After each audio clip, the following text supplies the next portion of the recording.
அத்தியாயம் 1 சத்தமில்லா காலை. காலையில் அலாரம் சத்தம் கேட்கவில்லை.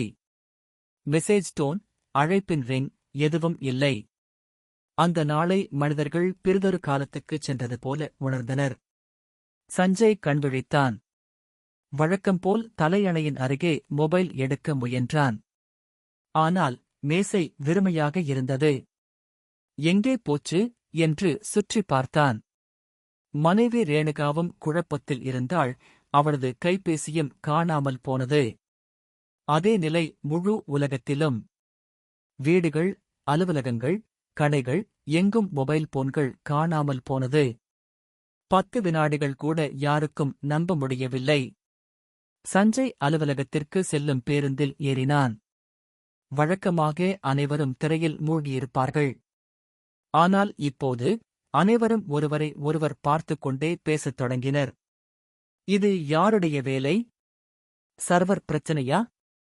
மின்காந்த அலை தாக்குதலா என்று கேள்விகள் மழை போல பெய்தன.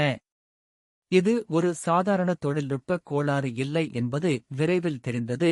உலகம் முழுவதும் எந்த ஒருவரிடமும் மொபைல் இல்லை. அவை அனைத்தும் ஒரே இரவில் மறைந்துவிட்டன. ஆனால் இன்னும் யாருக்கும் தெரியவில்லை. இது ஒரு சதி. ஒருவரோ ஏதோ ஒரு சக்தியோ மனிதர்களை தொலைபேசியின்றி வாழ வைக்க திட்டமிட்டிருந்தது.